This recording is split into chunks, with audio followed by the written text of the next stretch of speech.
TNPSC எக்ஸாம்ல very important subject polity group 1ல 40 questions, group 2 and group 4ல 15 question கேட்குறாங்க. அதில் கேட்கக்கூடிய அனைத்து கொஸ்டினுக்கும் கரெக்டாக ஆன்சர் பண்ணுற விதமாக நம்ம அகாடமியில் one shot MCQ with polity அப்படிங்கிற கோர்ஸ் லான்ச் பண்ணியிருக்காங்க. இதில் 3000+ MCQ with detailed optional explanation and 22 classes 5+ test series and hard copy of book உங்களுக்கு வந்து கொரியர் பண்ணிடுவாங்க. இந்த கோர்ஸோட ஸ்பெஷல் ஃபியூச்சர்ஸ் அப்படின்னு பார்த்தீங்கன்னா complete syllabus coverage, strong retention power and accuracy and speed வந்து இன்க்ரீஸ் ஆகும். எக்ஸாம்ல கேட்கக்கூடிய எல்லா கொஸ்டினுக்கும் அக்யூரேட்டா அவங்களால ஆன்சர் பண்ண முடியும். ஃபார் ஃபர்தர் டீடைல் ஸ்கிரீன்ல தெரியிற நம்பருக்கு கான்டாக்ட் பண்ணுங்க. அனைவருக்கும் வணக்கம். இன்னைக்கு ஹிந்து நியூஸ் பேப்பர்ல என்ன இம்பார்ட்டன்ட் நியூஸஸ் இருக்கு அப்படின்னு சொல்லி பார்ப்போம். ஸோ பார்த்தீங்கன்னா எடிட்டோரியல் பேஜ்ல இது எல்பிஜி ரிலேட்டடா ஒன்று கொடுத்துருந்தாங்க, அதை மட்டும் நம்ம பார்க்கலாம். ஸோ இந்தியாவோட எல்பிஜி கிரைசிஸை பேஸ் பண்ணி என்ன டிசைசிவ் ஸ்டெப்ஸ் வந்து எடுக்கலாம் அப்படிங்கிறத கொடுத்துருக்காங்க. ஏன்னா இந்தியாவை பொறுத்த வரைக்கும் பார்த்தீங்கன்னா எல்பிஜியோட டிமாண்ட் வந்து ரொம்பவே அதிகமாக இருக்கு.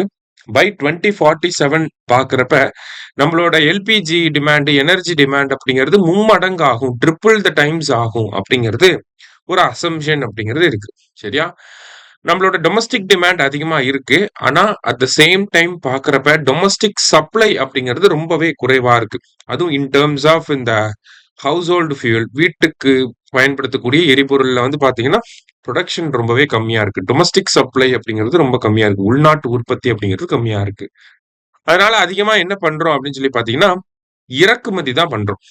ஓகேவா? கிட்டத்தட்ட 80% மேல நம்ம என்ன பண்றோம் அப்படின்னா இறக்குமதி பண்ணக்கூடிய ஒரு நிலை இருக்கனால உலகளாவிய அளவுல ஏதாவது பதற்றம் ஏற்பட்டுச்சு அப்படின்னா அது நேரடியான பாதிப்பு வந்து இந்தியாவுக்கு ஏற்படுது. இப்ப சைனாவோ, சவுத் கொரியாவோ, ஜப்பானோ இந்த மாதிரியான நாடுகளும் வந்து பாத்தீங்கன்னா அதிகப்படியான பெட்ரோ கெமிக்கல்ஸ் எல்லாத்தையுமே இறக்குமதி பண்ணிட்டு தான் இருக்காங்க. இருந்தாலும் பாத்தீங்கன்னா அந்த நாடுகள் அந்த பெட்ரோ கெமிக்கல்ஸ் என்ன பர்பஸ்க்காக பயன்படுத்துறாங்க அப்படிங்கிறது வேற, நம்ம யூஸ் பண்ணக்கூடிய பர்பஸ் வந்து வேற. சைனா வந்து இப்ப பெட்ரோ கெமிக்கல்ஸ் இறக்குமதி பண்றாங்க அப்படின்னா அவங்க வந்து அத டாய்ஸ் மேக் பண்றதுக்காக அதிகமா பயன்படுத்துறாங்க. இதே சைனாவும் சரி, சவுத் கொரியாவும் சரி, இந்த மாதிரி அதர் பர்பசஸ்க்காக தான் பயன்படுத்துறாங்க. இந்தியா மட்டும்தான் என்ன பண்றோம், நம்ம அதை டைரக்டா ஃபியூவல் ஆகவும் எல்பிஜி ஆகவும் வந்து நம்ம பயன்படுத்திக்கிட்டு இருக்கோம். சரியா? சோ இந்த மாதிரிதான் நம்மளோட எனர்ஜி இம்போர்ட் அப்படிங்கிறது இருக்கு. டைவர்சிஃபைடா இல்லாம ஒரே இம்போர்ட் தான் வாங்குறோம். அதை வந்து நேரடியா அத்தியாவசிய பர்பசஸ்க்காக தான், நம்ம அத்தியாவசிய தேவைகளுக்காக தான் பயன்படுத்திக்கிட்டு இருக்கனால இதுக்கு ஆல்டர்னேட்டிவ் சொல்யூஷன்ஸ் அப்படிங்கிறத நம்ம கொடுக்கணும். ஸோ நேற்று வந்து பார்த்தீங்கன்னா எலக்ட்ரிக் குக்கிங் அப்படிங்கிறத வந்து பிரபலப்படுத்த சொல்லியிருந்தாங்க. அதாவது கரண்ட் அடுப்புல வந்து சமைக்கிறத வந்து பிரபலப்படுத்த வந்து சொல்லியிருந்தாங்க. பைப்டு நேச்சுரல் கேஸை பத்தி நம்ம டிஸ்கஸ் பண்ணியிருக்கோம் இதுக்கு முன்னாடிலாம். இப்போ இங்க என்ன சொல்றாங்க அப்படின்னா கம்ப்ரஸ்டு பயோகேஸ் அப்படிங்கிறத நம்ம பிரபலப்படுத்தலாம் அப்படிங்கிறது இங்கே கொடுத்துருக்காங்க. Okay, compressed biogas. ஸோ இந்தியாவை பொறுத்த வரைக்கும் பார்த்தீங்கன்னா கம்ப்ரஸ்டு பயோகேஸோட பொட்டன்ஷியல் கிட்டத்தட்ட 62 மில்லியன் மெட்ரிக் டன்ஸ் வந்து இருக்கு அப்படிங்கிறத நமக்கு கொடுத்துருக்காங்க. ஓகேவா? இப்ப இந்தியாவில் கரண்டா வந்து பாத்தீங்கன்னா 132 கம்ப்ரஸ்டு பயோகேஸ் பிளான்ட் தான் இருக்கு.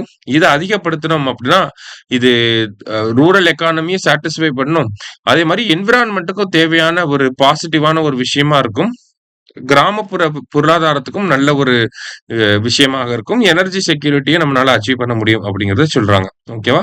சோ இத இந்த கம்ப்ரஸ்டு பயோகேஸை ப்ரொமோட் பண்றதுக்காகவே கொண்டு வரப்பட்ட திட்டங்கள் தான் இந்த sustainable alternative towards affordable transportation அப்படிங்கிற இந்த திட்டம். அதை விட ஃபேமஸான திட்டம் இந்த கோபர்தன் அப்படிங்கிற திட்டம் 2018 வந்து கொண்டு வந்திருப்பாங்க.